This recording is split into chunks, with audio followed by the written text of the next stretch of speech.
Fala gurizada, tudo bem? Sejam bem-vindos a mais um conteúdo aqui no canal e neste vídeo nós vamos falar sobre a importante pendência que foi superada e que começa a aproximar cada vez mais Roger Guedes do Grêmio. A negociação que existe entre Grêmio e Al Rayyan ganhou um ponto importante e positivo dentro do otimismo tricolor. Vamos falar também sobre lista de saídas, porque o Grêmio está intensificando algumas que eu vou detalhar aqui para que possam se concretizar em breve, colocando valores importantes nos cofres e também fazendo uma liberação que será fundamental na folha salarial. Vamos falar também sobre o jogo contra o Sport Recife no domingo, na Arena pelo Campeonato Brasileiro, mas mais especificamente sobre um jogador que está de volta, ficando à disposição novamente do técnico Mano Menezes, e é um jogador cercado de polêmicas e dúvidas e mistérios, e também uma ausência, mas que deve ser bem preenchida.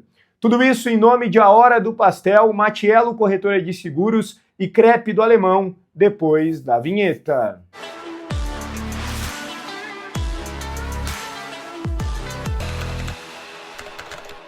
Muito bem, pessoal, antes de tudo, deixa teu like no vídeo, te inscreve no canal, like, se inscreva já na arrancada, também ativa as notificações, assim tu sempre será avisado sobre novas informações do Grêmio e vai deixando a tua opinião nos comentários sobre todos os temas. Bora lá!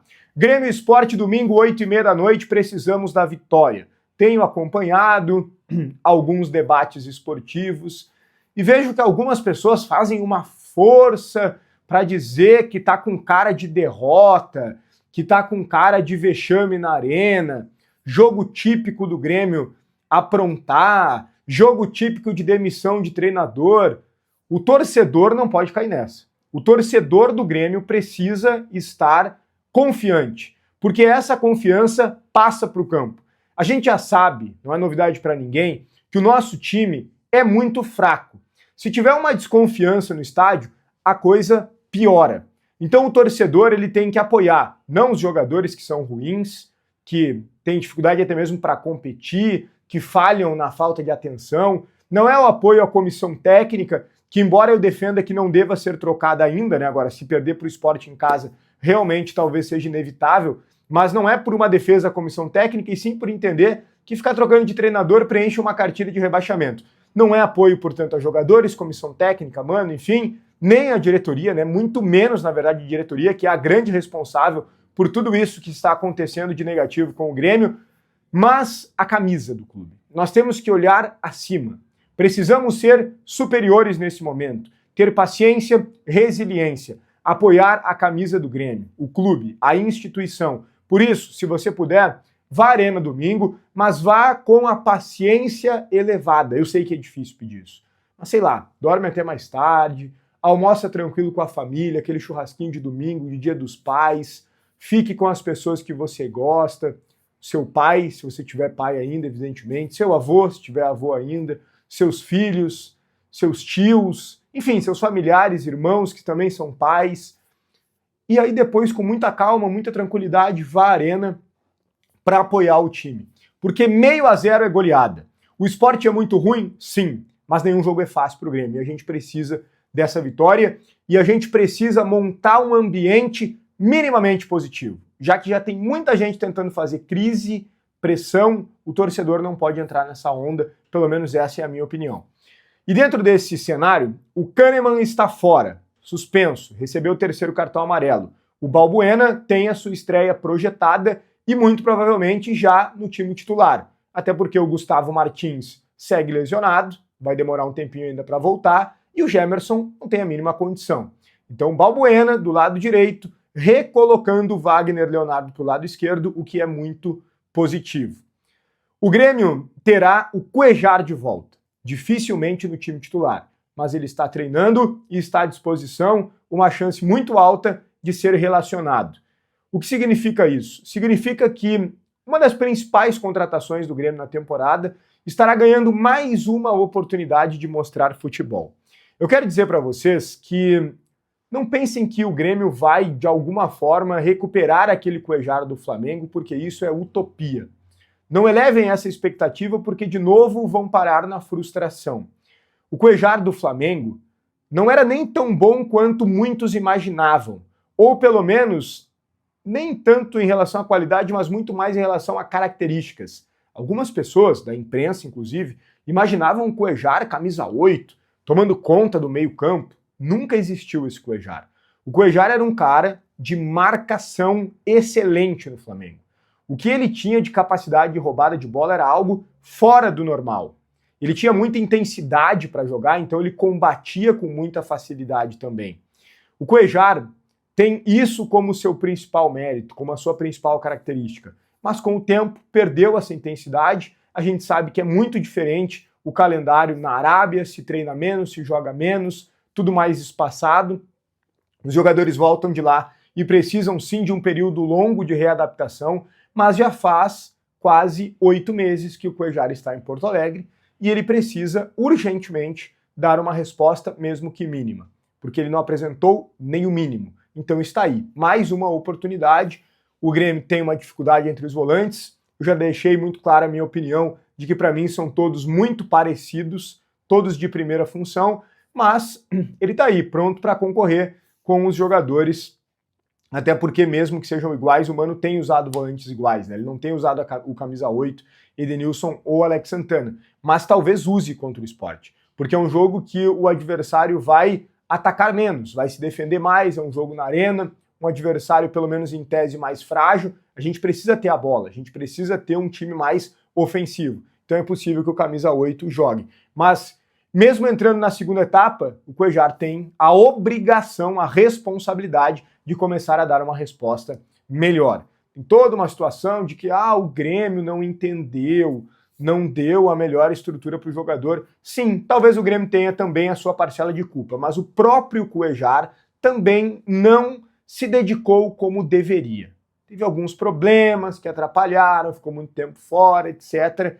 Então, vamos cada um assumir a sua responsabilidade para que as coisas aconteçam minimamente de forma positiva, que é o que o clube merece e é o que o torcedor merece também.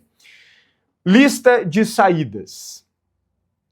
Sim, o Grêmio está começando a intensificar uma lista de saídas. Do Carbajo, do Cristaldo e do Amuso. Não deve parar por aí, outros jogadores que o Grêmio quer liberar, mas esses são jogadores que têm ainda valor de mercado.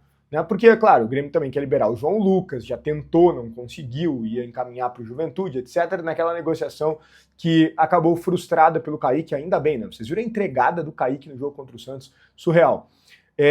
Né? Entregou a bola, o Neymar errou na sequência, ele comete um pênalti bizarro. Né? Ainda bem que o Grêmio não contratou esse jogador, não acho ele péssimo, mas não é jogador para o Grêmio, né? Seria mais do mesmo aí, reserva. Dentro desse aspecto, não estamos falando de Luan Cândido, não estamos falando de jogadores assim que são dispensáveis. Nós estamos aqui falando de lista de saídas de jogadores negociáveis, ou seja, jogadores que o Grêmio quer negociar para também lucrar, porque praticamente desistiu deles. Você já sabe, Carbajo tem uma chance muito grande dele ir para o Portland dos Estados Unidos por empréstimo. O Merlo havia trazido essa informação, que eu consegui apurar que de fato há uma negociação avançada nesse sentido, mas ainda não fechada. Temos também a situação do Amuso, que não conseguiu se adaptar, está pedindo para sair e o Grêmio está aceitando, e o próprio Cristaldo, o Grêmio quer negociar. Eu vi que se especulou ao longo do dia, respeitando informações de colegas, né, de que o Cristaldo não jogaria mais com a camisa do Grêmio, de que ele teria sido afastado. Primeira coisa, não foi afastado. Hoje pela manhã ele treinou normalmente com o grupo, não foi e não vai ser afastado. Ele vai seguir treinando normalmente, muito provavelmente será relacionado para o jogo do domingo contra o Sport e muito provavelmente vai jogar. Não como titular, porque nesse momento ele é reserva mesmo do Riquelme, mas muito provavelmente vai entrar no segundo tempo, tá? Até porque o Monsalvo está machucado, não é uma alternativa, etc. Então, nada disso de afastado, de não joga mais, não. O que o Grêmio quer é negociar, mas isso não é novidade. O que é novidade em relação a esses três nomes? Que o clube está intensificando, junto aos respectivos empresários, a ideia de liberação. Oferecendo para o mercado, é bem isso mesmo, oferecendo esses jogadores para o mercado, esperando propostas, do Carvalho já tem, para vender ou liberar de alguma forma esses jogadores, seja um empréstimo, pelo menos com opção ou melhor, obrigação de compra. Vamos avançar. Uma pendência importante foi superada em relação ao Roger Guedes, que é o seguinte, lembra que o Al Rayyan estava fazendo jogo duro por diferentes motivos, mas um deles, e bem importante, era a necessidade de uma reposição à saída do jogador. Havia feito sondagens no mercado e uma tentativa mais efetiva com uma proposta oficial ao América do México para contratar o atacante Brian Rodrigues. Pois a informação que vem do exterior é que o Al Rayyan fechou a contratação do Brian Rodrigues, ou seja, contratou o substituto já do Roger Guedes, mesmo antes de liberar o jogador para o Grêmio. Na segunda-feira, o Paulo Pitombeira, empresário do Roger Guedes, viajou ao Catar para definir a situação, para conseguir, de uma vez por todas, a liberação do Roger Guedes para o Grêmio. O Grêmio está muito otimista, muito atento, as conversas acontecem diariamente, o Grêmio está em cima, o Grêmio está insistindo, e insistindo também na situação do jogador insistindo lá para ser liberado. O Grêmio está em cima disso, de modo muito específico, né? De modo muito detalhado, diria. Tanto com o atleta, tanto com o clube do Catar. E dentro desse aspecto, o Grêmio cresce ainda mais em otimismo em relação à liberação. Porque quando o Al Rayyan contrata o substituto, abre o caminho para que eles liberem o Roger Guedes. Agora é o ok definitivo em relação ao valor que o Grêmio ofereceu. É isso que o Grêmio espera receber já nos próximos dias, ainda nesta semana, para conseguir, de fato, anunciar a contratação do Roger Guedes. Fechar esse acordo e anunciar a contratação do Roger Guedes. Mas foi um passo muito importante, uma pendência superada, fundamental para o Grêmio conseguir contratar esse jogador, e dessa forma, obviamente, o Roger Guedes se aproxima ainda mais do Grêmio e fica essa expectativa, portanto, para esse ok definitivo por parte do Al Rayyan. Ok? O conteúdo que também tem a força de A Hora do Pastel. A Hora do Pastel é a maior franquia de fast food de pastéis do Brasil, porque é sucesso absoluto, porque o pastel é bom demais, porque a Hora do Pastel tem um pastel crocante, com recheio generoso e um sabor que vai te conquistar. A Hora do Pastel, procura mais próxima de ti no site ou então no Instagram e ganha 10% de desconto por ter visto aqui no canal com o cupom GRENAL10, A Hora do Pastel. Um grande abraço e até o próximo conteúdo.